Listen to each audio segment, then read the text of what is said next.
Shalom à tous. Alors ici voici une vidéo qui va vous montrer comment fabriquer les téphilines et totafot ou phylactères selon le port thoraïque et non selon le port rabbinique donc. Donc cette vidéo n'est pas regardée ni le jour du Shabbat ni le jour d'une fête de Yahweh. Car il n'est pas approprié de regarder donc une vidéo qui montre la fabrication d'objets le jour du Shabbat en fait, ou le jour d'une fête de Yahweh, car il est interdit de fabriquer le jour du Shabbat et le jour d'une fête de Yahweh. Et bien sûr, il est interdit aussi de parler de travail le jour du Shabbat, ou du travail que l'on va faire le lendemain du Shabbat, le jour du Shabbat. Comme cela est écrit aussi, par exemple, dans le manuscrit de Damas qui a été retrouvé, et dont certains morceaux ont été retrouvés à Qumran aussi, mais dont la majorité a été retrouvée au Caire. Donc voilà, concernant le jour du Shabbat, personne ne doit parler de travail ou du travail qu'il fera le lendemain du Shabbat. Voilà ce qu'il y a dans ce texte. Donc voilà, et pour bien comprendre donc pourquoi les totafot ressemblent à ce que je vais vous montrer ici, c'est les téphilines, et non aux téphilines rabbiniques, bien regarder l'étude donc, que je vais mettre dans la description de cette vidéo sur les téphilines décrits dans la Torah et comment les porter donc. Donc autour du cou, ils se portent. Donc bien regarder cette étude dans la description de cette vidéo que je vais mettre, qui explique selon les Saintes Écritures comment les porter et comment étaient vraiment les téphilines à l'époque des prophètes et ceux qui ont été retrouvés à Qumran notamment. Donc voilà.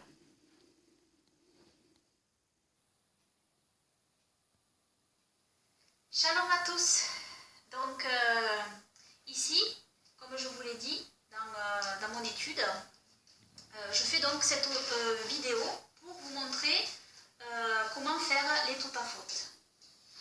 Et donc voici les totafot que j'ai réalisés me concernant. Comme vous avez pu le voir sur la photo que je montre dans mon étude. Alors, je vous montre. Ici, donc vous avez le cordon. Alors le cordon, c'est ce qu'il y a de plus simple à faire. Alors c'est comme un titit en fait. Vous prenez juste... moi là j'ai pris 7 fils de coton que j'ai tressés en une seule tresse. La différence avec les titiotes, c'est qu'on ne met pas de nœuds intercalaires. Donc voilà. Et vous tressez un cordon simple, faire une tresse. Et puis à l'extrémité après vous faites 2 nœuds.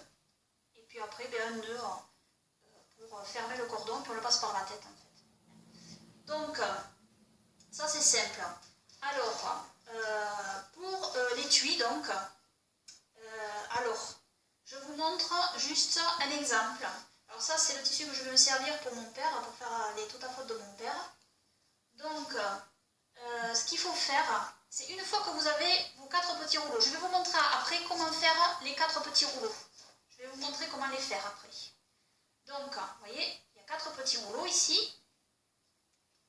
comme ceci. Voilà. Et alors, je vais vous montrer après. Donc, pour faire l'étui, d'abord, il faut faire les rouleaux. Et je commence un peu à l'envers, mais bon. D'abord, faire les rouleaux. Une fois que vous avez vos rouleaux, pour faire l'étui, alors en fait, c'est pas très compliqué, mais il vous faut donc un morceau de tissu. Alors, savoir que, alors dans mon étude écrite, j'explique tout ça. Savoir que les totafot qui ont été retrouvés à Qumran donc étaient en cuir, mais en cuir cachère. Alors c'est-à-dire, je m'explique. Il faut que le cuir soit cachère, c'est-à-dire que ce soit une bête cachère, qu'elle ait été gorgée selon les rites de la Torah, et que ce ne soit pas une femelle enceinte. Et malheureusement, dans l'industrie aujourd'hui, il y a des chances pour que ce soit une femelle enceinte. Donc on ne sait pas. Donc le cuir que vous achetez, en fait, vous ne savez pas si la femelle était enceinte au moment de son abattage, ce qui est une abomination pour Yahweh notre Elohim. Donc vous comprendrez bien qu'il n'est pas approprié de mettre les rouleaux de la Sainte Torah dans un cuir qui aurait été tué de la mauvaise manière avec une femelle enceinte. Alors que Yahweh notre Elohim nous dit que c'est une abomination. Donc c'est pour ça que là où nous sommes, il vaut mieux éviter le cuir. Il faut éviter le cuir quand vous ne savez pas si le cuir est cachère véritablement. Les juifs de Qumran, ils avaient du cuir cachère. Donc il y a du simili-cuir. Donc utiliser, c'est du faux cuir, donc ça, il n'y a pas de problème. Ou alors, le faire en tissu. Et si vous le faites en tissu, donc le faire 100% d'une seule fibre. Car Elohim nous commande de ne pas mélanger deux types de fibres ensemble. Donc les fibres végétales, c'est très bien, soit en laine, soit en coton, 100% coton. Alors ici, c'est du 100% coton, c'est du jean en fait. Je fais avec les restes de tissu. Si vous pouvez acheter des tissus neufs, c'est encore mieux. Si le tissu, donc, c'est un tissu usagé, s'assurer qu'il soit propre, sans tache, et puis le laver juste avant de faire les totafotes quand même s'il est sans tache, le laver quand même. Et ne pas utiliser bien sûr de vêtements, de sous-vêtements. Donc voilà. Une fois que vous avez votre tissu, donc là c'est du jean, alors placez donc les rouleaux une fois qu'ils sont faits. Alors il y a deux plus petits rouleaux que les autres en fait. Donc on place, moi pour équilibrer en fait, je place le grand rouleau ici, le petit rouleau à côté, c'est pour que ce soit équilibré. Et puis le grand rouleau ici et le plus petit rouleau ici en fait. Voilà, on les place ici. Ensuite, on va mesurer en fait, il faut calculer, vous mesurez ainsi, voilà. Vous allez plier votre tissu, comme ceci, et là, en fait, pour le fixer, vous allez utiliser des épingles, donc.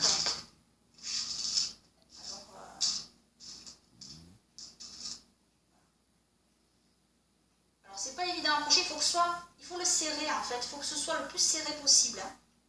Donc, alors au début, c'est l'étape la plus difficile, je dirais presque. C'est pour bien le fixer en fait, bien fixer le tissu.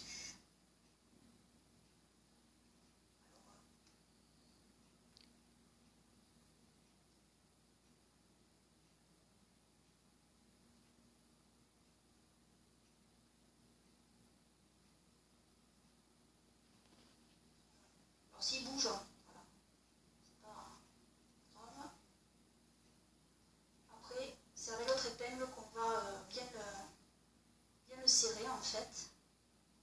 Vous voyez, que ça fasse comme un petite boîte en fait, petit carré.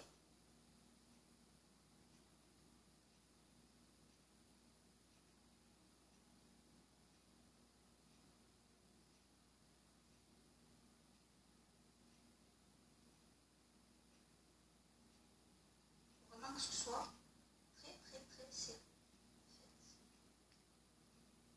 Et après je vais vous montrer comment faire donc les rouleaux en fait.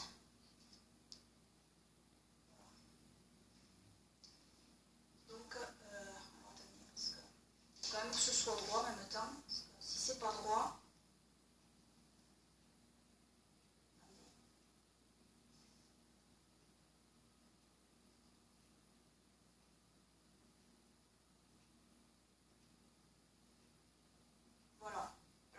c'est à peu près, hein, je vous montre à peu près. Alors bien sûr, après vous le fixez mieux, hein, vous essayez de le consolider le plus possible. Je vous dis, c'est l'étape la plus... parce qu'il faut vraiment que ça fasse comme un carré très serré.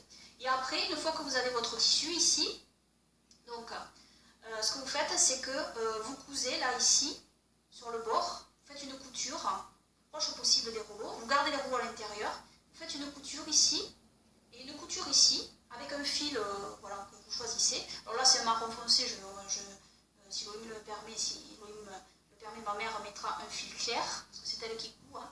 Donc on verra. Celui-là en tout cas c'est elle qui a cousu. Hein. Ou alors c'est moi qui le ferai, mais je suis moins douée en couture qu'elle. Hein. Donc voilà, choisir le fil qui vous plaît, et puis faire le bord ici comme ceci, et puis après, avec des ciseaux, vous coupez le long, comme ici. Plus près possible de la couture. Vous coupez tout le long ici, comme ça.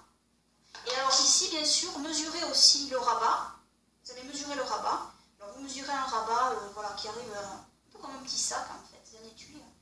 À peu près à la moitié, là, ici. Hein. Ça arrive à la moitié, vous allez couper là, ici. Voilà. Et donc, comme je disais, une fois que vous avez fait votre couture ici, vous coupez au ciseau le long du rabat aussi, tout le long, voilà, comme ceci. Et après, vous allez faire votre couture terminale, comme ceci. Et donc voilà, alors c'est une couture plus esthétique, hein. Donc ce sont des points très serrés. Et donc vous allez, voilà, votre étui va prendre forme ainsi. aussi ici, faire une couture. Et après, rajouter 3 points de pression ici et les 3 points de pression en haut pour fermer en fait votre étui. Voilà. Et après, pour le fermer, eh bien, on met l'étui dans le cordon. Donc voilà, comme ceci, avec les rouleaux à l'intérieur. Alors ça c'est pour l'étui. Donc, je vous ai montré l'exemple pour l'étui. Donc maintenant, je vais vous montrer comment faire les rouleaux. Alors c'est pas compliqué en fait. Vous prenez une feuille de format A4, enfin à peu près. Je ne sais pas quel est ce format-là pour ce cahier. Je pense que c'est du A4, semble-t-il. Alors moi j'ai déjà des traits qui sont tracés. Si vous n'avez pas de traits, ben, vous pouvez en faire quelques-uns au crayon. Pas forcément pour chaque ligne. Vous pouvez en faire un pour que vous écriviez droit. Après, vous pourrez les effacer. Je vais vous montrer donc, le principe. Alors, je vais vous préciser aussi, le papier, donc c'est cachère puisque c'est végétal, parce qu'il faut utiliser des supports cachères. Donc le papier c'est cachère, c'est végétal. Le procédé de blanchiment du papier aussi c'est cachère puisque c'est des procédés chimiques, il n'y a rien d'animal dedans. Donc pas de problème avec le papier. Pour le stylo, donc utilisez un stylo à bic d'encre noire, donc, et l'encre du stylo à bic est cachère. Il n'y a pas de problème. Il faut savoir que dans le stylo à bic, ils utilisent donc de la gentiane, c'est une fleur médicinale bleue, et puis aussi d'autres composés chimiques, donc il n'y a rien d'animal, contrairement à l'encre de Chine ou l'encre utilisée par les jus rabbiniques. Donc voilà, c'est un encre cachère, donc il n'y a pas de problème. Et voilà, et utilisez de préférence, si vous pouvez choisir, un bic à pointe fine. Bon, le mien, c'est pas à pointe fine. Ça sera mieux, parce que pour écrire au plus petit, eh ben, c'est quand même plus précis. Donc c'est mieux. Alors, avoir une règle. Et alors, ce qu'il y a, c'est on va donc faire une bande, un phylactère donc, de papier. Alors moi, j'utilise 4 cm de largeur. Alors je mesure 4 cm jusqu'en bas, ici. Je me sers des traits déjà tracés. Voilà, bon trait. Et ensuite, je trace mon trait. Jusque là, hein, c'est simple. Vous voyez, c'est vraiment pas compliqué. Voilà. Et un autre trait ici.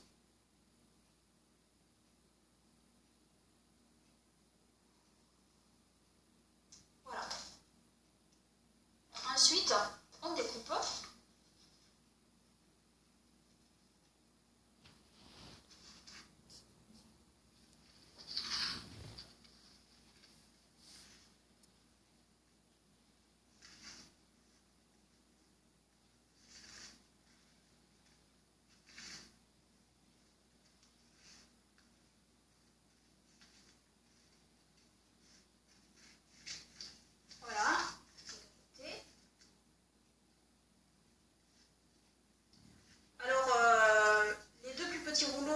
Après on va les couper hein, parce que ça serait trop long. Par contre les grands rouleaux, il faudra la bande entière hein, pour les grands rouleaux et on écrira recto verso en fait. Il faut savoir donc qu'à Qumran, ils ont retrouvé des phylactères écrits recto verso. Hein.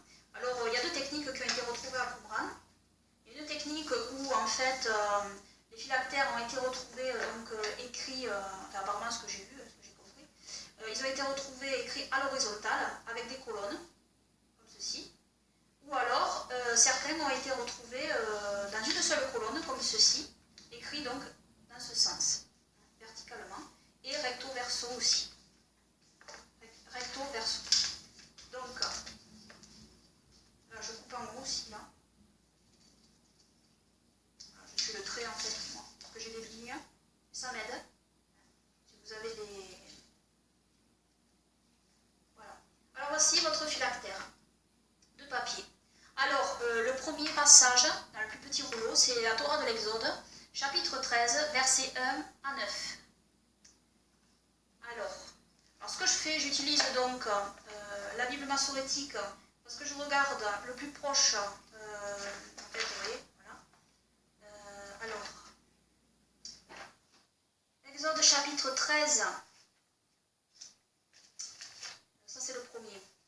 Le second, ça sera Exode chapitre 13, je vais le dire. Alors, 13. Donc, chapitre 1 jusqu'au verset 9. Et le second, ça sera du verset 10 jusqu'au verset 16. En fait. Voilà. Le second rouleau. Et après, les deux autres rouleaux, c'est dans les passages du Deutéronome. Donc, alors, concernant le Saint-Nom de Yahweh notre Elohim, je l'écris en ancien hébreu, comme il a été retrouvé dans les anciens manuscrits à Qumran, en hébreu aussi. Parce que à Qumran, les textes étaient écrits en hébreu plus moderne, et le nom de Yahweh, le Saint-Nom de Yahweh notre Elohim a été retrouvé en ancien hébreu au milieu du texte. Et pareil dans la Septante, en fait, le texte grec de la Septante, on a retrouvé le Saint-Nom de Yahweh notre Elohim au milieu du texte grec écrit en ancien hébreu. Donc, je commence donc. Alors, Yahweh parla à Moïse en ces termes. Alors voilà. Alors, j'écris donc le Saint-Nom de Yahweh notre Elohim en ancien hébreu. Donc voilà.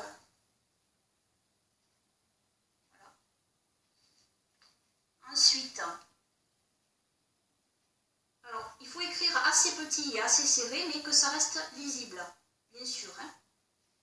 Bien évidemment, écrire, à moins que vous connaissiez l'hébreu, que vous le maîtrisiez pleinement et que vous soyez capable de lire l'hébreu, de le comprendre, écrire dans votre langue, autrement, bien sûr. Parce qu'il faut que vous puissiez lire les téphilines.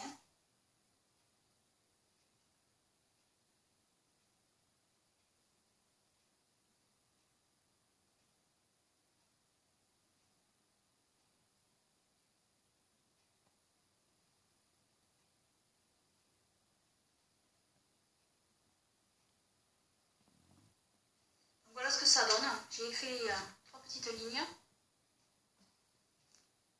Voilà. Donc voilà. Alors, je vous retrouve tout à l'heure, donc une fois que j'aurai fini le phylactère.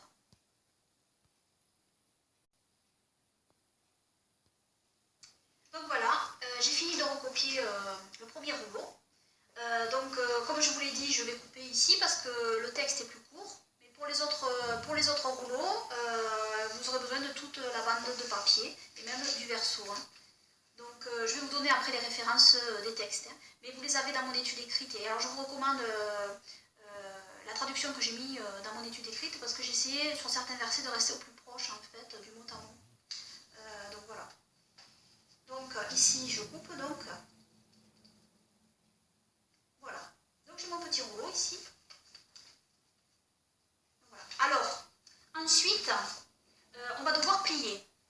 Et le problème c'est que si vous pliez votre papier comme ça, à force de le plier et de le déplier, bien, il va se casser et il va se couper en fait. Et même l'encre au bout d'un moment risque de disparaître au bout d'un certain temps. Donc pour le protéger, il y a une technique que j'utilise, c'est celle-ci. C'est de l'adhésif transparent. Alors il faut que ce soit un adhésif assez large pour que ça recouvre tout le phylactère ici. Parce que bien sûr les jeux de Qumran, ils avaient du cuir. Et le cuir c'est solide en fait. Les rouleaux, si vous les ouvrez, si vous les refermez, ça ne s'esquinte pas facilement avec le cuir. Tandis que là avec le papier, oui, ça s'use. En plus, l'avantage c'est que si jamais par mégarde les parchemins se tachent ou se mouillent, vous pouvez les essuyer facilement avec l'adhésif. Alors, ce qu'il y a, c'est que l'adhésif, c'est cachère aussi, puisque la colle de l'adhésif, c'est fait à partir soit de caoutchouc naturel, soit avec des composés chimiques aussi, il n'y a pas de matière animale. Et pareil pour le plastique de l'adhésif, c'est composé chimique, il n'y a pas de matière animale, donc c'est cachère aussi. Alors, la technique pour recouvrir, donc, c'est simple. Déroulez votre adhésif comme ceci. Voilà, vous le posez sur une surface. Et vous allez donc plaquer directement votre, hop, comme ceci. Comme ça, il n'y aura aucun pli, vous voyez. Et vous coupez ici. Voilà. Comme ceci. Voilà. Alors, pareil, j'ai refermé, mais j'aurais pas dû. Parce qu'après, une fois que vous avez votre papier là, alors attendez. couper ici, là. Voilà, les morceaux qui dépassent. Plus. Là. Alors, une fois que vous avez votre rouleau ici, vous le mettez de côté. Et vous faites pareil. Vous déroulez votre adhésif. Comme ceci. Voilà. Vous allez prendre votre papier pour le verso, en fait. Pareil. Et vous collez. Voilà. Et là, il n'y aura aucun pli. Donc, vous allez avoir votre phylactère plastifié, donc. Et voilà. Et après, il suffit de couper, en fait, les bords.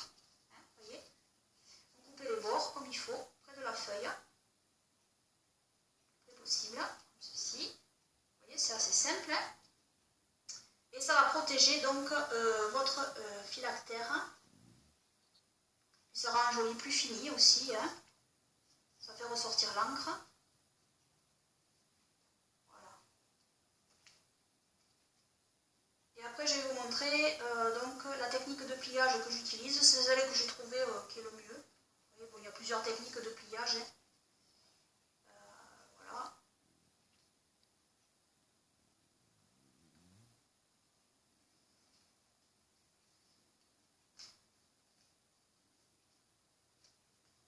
Voilà.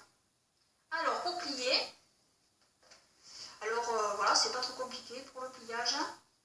Alors, on rabat comme ceci la première fois. Voilà, à peu près au milieu, un peu moins peut-être que le milieu. Voilà, comme ceci. Ensuite, on rabat l'autre côté. Alors, c'est un peu plus dur, bien sûr, quand il y a l'adhésif, hein, de plier. Mais vous allez voir que après, ça casse pas comme si c'est du papier. Hein. Quand vous le dépliez, ça esquinte beaucoup moins. Hein. Après, vous verrez que ça tient hein, quand même. Hein.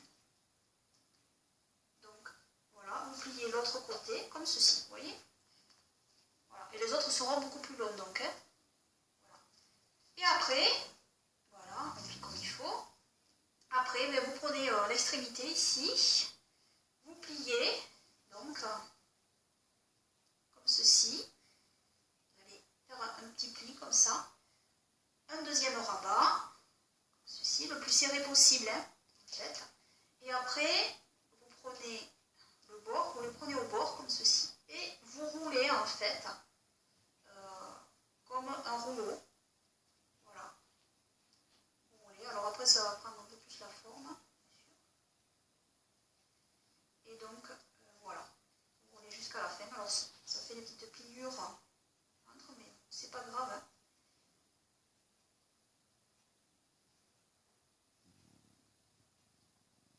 Voilà, vous serrez bien, en fait, parce qu'il faut quand même que ce soit assez serré. Des petits rouleaux, hein. Ils sont minuscules les rouleaux qui ont été retrouvés à Qumran, et je le montre dans mon étude. Hein.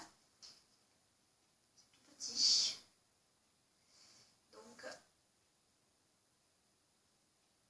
Donc voilà. Vous avez donc un petit rouleau ici. Alors pour l'attacher, moi j'ai utilisé du fil de cuivre. Vous pouvez utiliser un fil en tissu aussi, mais c'est plus difficile pour tenir avec le fil en tissu, surtout avec le scotch, hein, la rigidité. Mais bon, vous pouvez toujours l'attacher avec un tissu en coton, hein, la même fibre que ce que vous avez utilisé pour l'étui, ou en laine. Ah ben ils sont là en fait, je les avais mis là en fait. Bon, je vais défaire ce que j'avais fait là pour vous le montrer, hein. C'était un exemple pour vous montrer comment il fallait faire avec les rouleaux. Donc, voilà les petits rouleaux. Donc voilà celui-là, il sera prêt pour les faute de mon père. Et donc je vais vous montrer donc, comment ils sont et les passages donc thoraïque dedans. Vous voyez. Alors ils ont été dépliés et pliés, hein, et vous voyez le scotch quand même préserve le papier. Hein.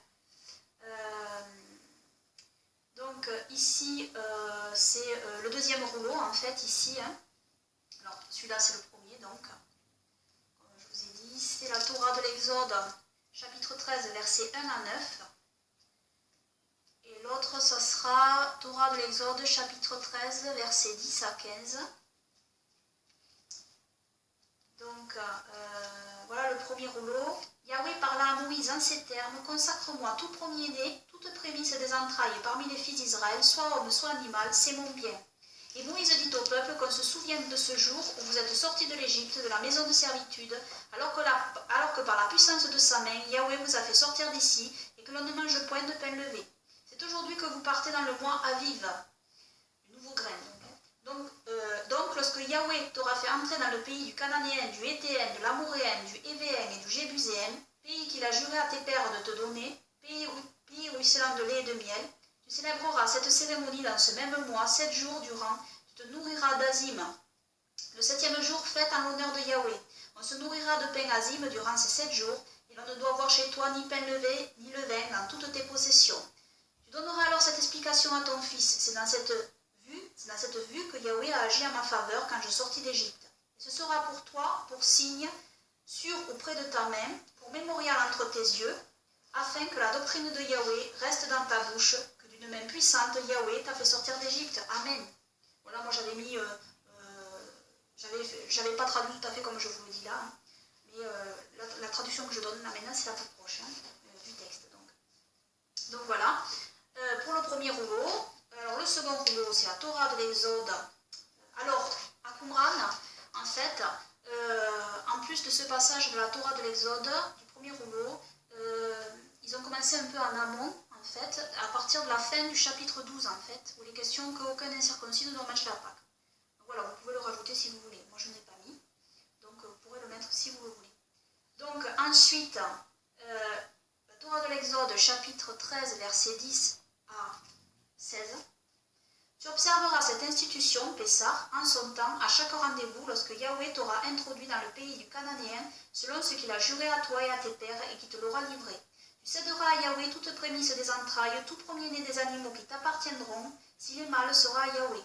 Le premier-né d'un âne, tu le rachèteras par un C, c'est-à-dire le C, c'est soit un mouton, un bœuf ou un veau. Et sinon, racheter et l'égorger, et tout premier-né de l'homme, avec ses fils, tu le rachèteras. Et lorsque ton fils un jour te questionnera en disant « Qu'est-ce que cela ?» tu lui répondras « D'une main toute puissante, Yahweh nous a fait sortir d'Égypte, d'une maison d'esclavage. En effet, comme Pharaon faisait difficulté de nous laisser partir, Yahweh fit mourir tous les premiers-nés du pays d'Égypte, depuis le premier-né de l'homme jusqu'à celui de l'animal. C'est pourquoi j'immole à Yahweh tout premier-né mâle et tout premier-né de mes fils, je dois le racheter, et ce sera pour signe près de vos mains, et pour toute ta faute, entre tes yeux, que d'une main puissante, Yahweh nous a fait sortir d'Égypte. Amen. Donc, voilà. Ensuite, les deux autres passages sont beaucoup plus longs. Donc, alors il y a les 10 commandements. Il faut le savoir. Dans les téphilines retrouvées à commande, il y a les 10 commandements. Parce que dans les téphilines rabbiniques, ils sont plus grands, mais en réalité, il y a beaucoup moins de textes qu'à Qumran. Et à Qumran, ils ont mis beaucoup plus de textes. Donc, il y a les 10 commandements en Qumran qui sont écrits, ce qui paraît tout à fait normal en fait. Alors, les 10 commandements, alors c'est les passages du Deutéronome. Alors, je vais les chercher là. Donc, pour le troisième rouleau, c'est la Torah du Deutéronome, chapitre 5, à partir du verset 6. Jusqu'au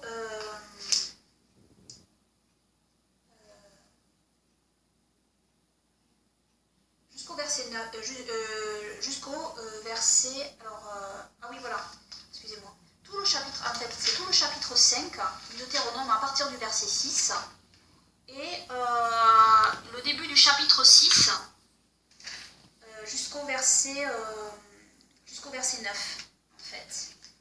Donc, je vais vous le lire.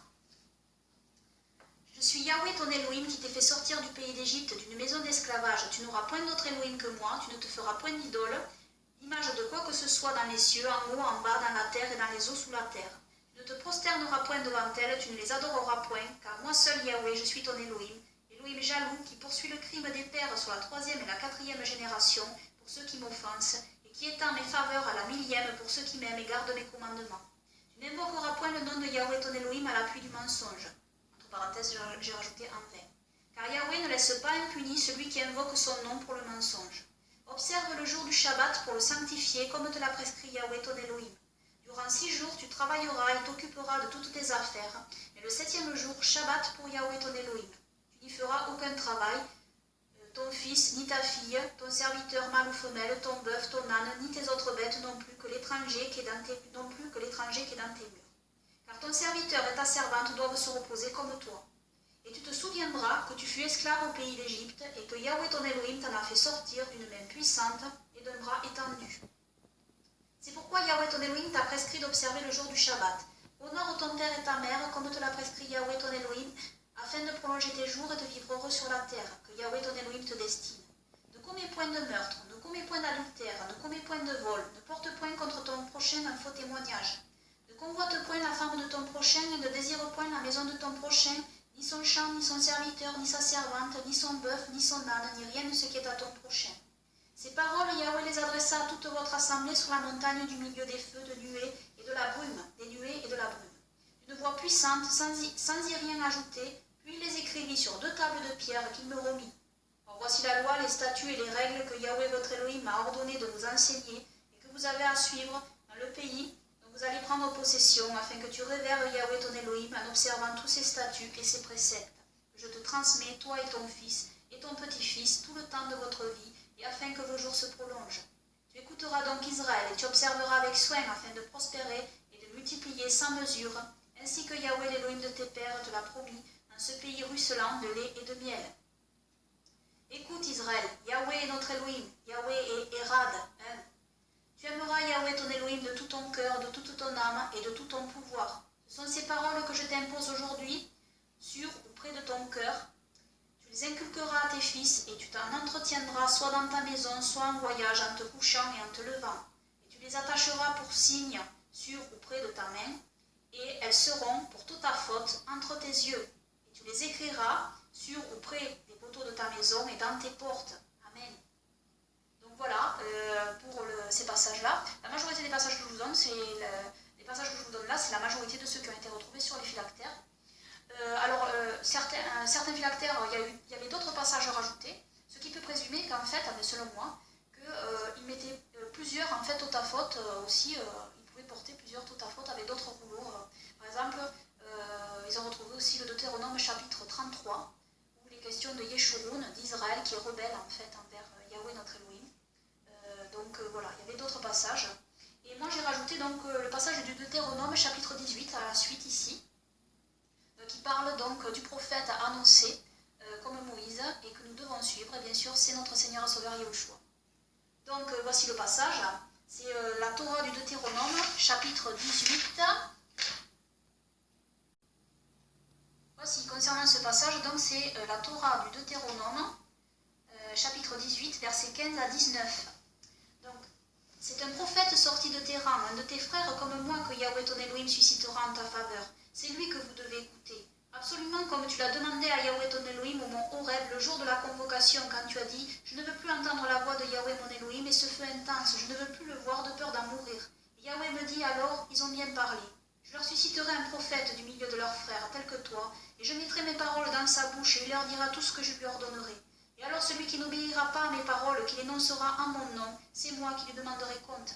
Amen. » Donc voici pour ce rouleau, et le dernier rouleau donc.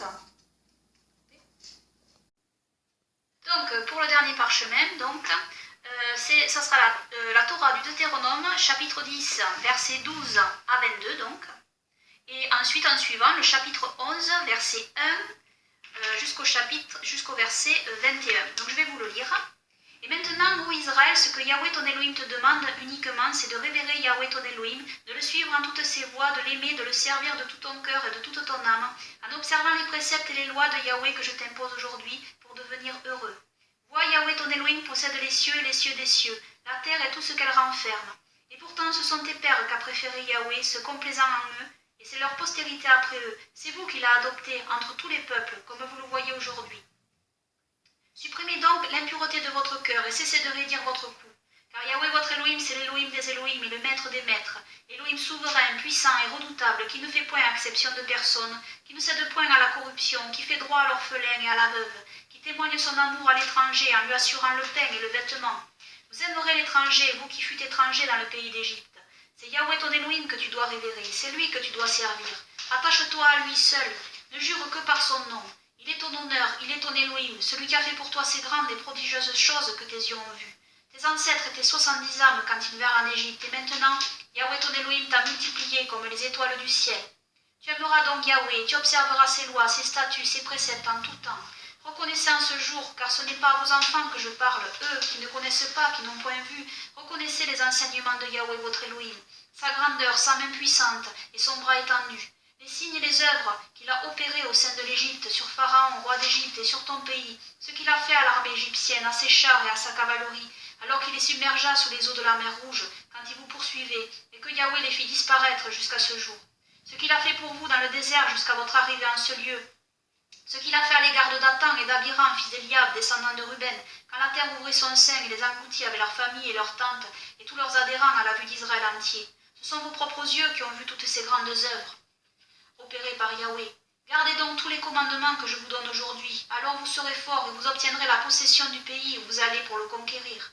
Alors aussi vous vivrez de longs jours sur cette terre que Yahweh a juré à vos ancêtres de donner à eux et à leur postérité, terre où ruisselle le lait et le miel. Car le pays où tu vas pour le conquérir ne ressemble point au pays d'Égypte d'où vous êtes sortis. Là tu devais semer ta graine et l'humecter à l'aide du pied comme en un jardin potager. Mais le pays que vous allez conquérir est un pays de montagnes et de vallées, abreuvé par les pluies du ciel, un pays sur lequel veille Yahweh ton Elohim et qui est constamment sous l'œil de Yahweh depuis le commencement de l'année jusqu'à la fin de l'année. Or, si vous êtes dociles aux lois que je vous impose en ce jour, aimant Yahweh votre Elohim, le servant de tout votre cœur et de toute votre âme, je donnerai à votre pays la pluie opportune, pluie de printemps et pluie d'arrière-saison, et tu récolteras ton blé, ton vin et ton huile. Je ferai croître l'herbe dans ton champ pour ton bétail, et tu vivras dans l'abondance. Prenez garde que votre cœur ne cède à la séduction, que vous ne deveniez infidèles, au point de servir d'autres Elohim et de leur rendre hommage. La colère de Yahweh s'allumerait contre vous. Il défendrait au ciel de répandre la pluie, et la terre vous refuserait son tribut, et vous disparaîtriez bientôt du bon pays que Yahweh vous destine. Imitez donc mes paroles dans votre cœur et dans votre pensée. Attachez-les pour signes sur ou près de vos mains, et elles seront pour toute ta faute entre tes yeux. Enseignez-les à vos enfants en les répétant sans cesse quand tu seras à la maison ou en voyage, soit que tu te couches, soit que tu te lèves. Écris-les sur ou près des poteaux de ta maison et dans tes portes. Alors la durée de vos jours et des jours de vos enfants sur le sol que Yahweh a juré à vos pères de leur donner égalera la durée du ciel au-dessus de la terre. Amen. Sur nous tenir ferme jusqu'à la fin. Amen. Et donc, c'est possible quand on veut, on peut, avec un peu de bonne volonté. Vous savez, à l'époque, les Israélites, les femmes israélites, elles avaient des métiers à tisser, elles faisaient eux-mêmes leurs propres vêtements, et donc elles n'allaient pas au supermarché pour acheter leurs habits. Les gens n'allaient pas au supermarché, alors on pouvait acheter des tissus, etc. Mais bon. Donc faire les titillotes ou les totafotes, c'était pas plus compliqué en fait. Donc maintenant, c'est vrai que les gens sont habitués à acheter, mais voilà. Il faut aussi reprendre l'habitude aussi de faire par soi-même. Et même si on est moins doué pour certaines choses, on peut toujours quand même, quand on veut, avec un peu de bonne volonté. Et il faut savoir qu'Elohim a donné une certaine habileté à l'homme pour créer. Donc voilà. Voilà ce que je pouvais dire. Donc voilà, j'ai replié les 4 petits rouleaux que je vais mettre dans mon étui, totaf donc. Je pense que ça veut dire étui en fait, comme je l'ai expliqué dans mon étude, juste avant. Alors, pour mettre les rouleaux, moi je les mets dans ce sens en fait. C'est un gain de place en réalité, comme ça, comme ceci. Alors, bien au fond. Alors j'en mets un gros, j'en mets un petit, puis j'en mets un gros. En fait, c'est pour équilibrer. Vous voyez comment vous pouvez faire. Alors, le but, c'est que ce soit vraiment très serré, en fait. Le plus serré possible. Ce sera vraiment... voilà. Là, vous voyez, ils sont au fond. Et ensuite, je change de sens. Je mets le gros face au petit, là-bas. Et le petit face au gros. C'est pour équilibrer, comme ils ne sont pas tous de la même taille. Et donc, voilà. Ils sont bien serrés, voilà, bien mis. Et après, une fois que j'ai le cordon autour du cou, ou alors je peux l'attacher aussi avant, voilà. On met le cordon ici. Alors c'était le même principe à comprendre, En fait, l'étui, il se rabattait et il servait donc d'anneau, hein, tout simplement. Hein. Alors l'étui est différent hein, chez eux, comme vous l'avez vu sur les photos. Et voilà, hop, les points de pression, voilà, qui servent à bien fermer. Et voilà, prêt à être autour du cou, pour accomplir la mitzvah, le commandement de Yahweh notre Elohim. Donc voilà, et pour les porter le plus possible en fait. Donc, je veux rajouter aussi qu'il vous est possible d'utiliser soit un médaillon en or, en argent ou en cuivre, si vous avez, qui peuvent contenir les 4 petits rouleaux aussi, et qui est de la bonne dimension bien sûr, ou alors aussi une chaîne en or, en cuivre ou en argent, hein, bien sûr. À condition bien sûr que sur le médaillon il n'y a rien, il n'y a aucun motif païen dessiné dessus ou écrit dessus, bien évidemment. Hein. Donc voilà, je conclus cette vidéo en disant que toute la gloire, les honneurs, l'adoration et les remerciements reviennent seulement à Yahweh, Jéhovah, notre Elohim, notre roi, et à notre Seigneur et Sauveur Yahushua, notre Elohim et notre roi, pour toujours, et que son règne vienne. Amen.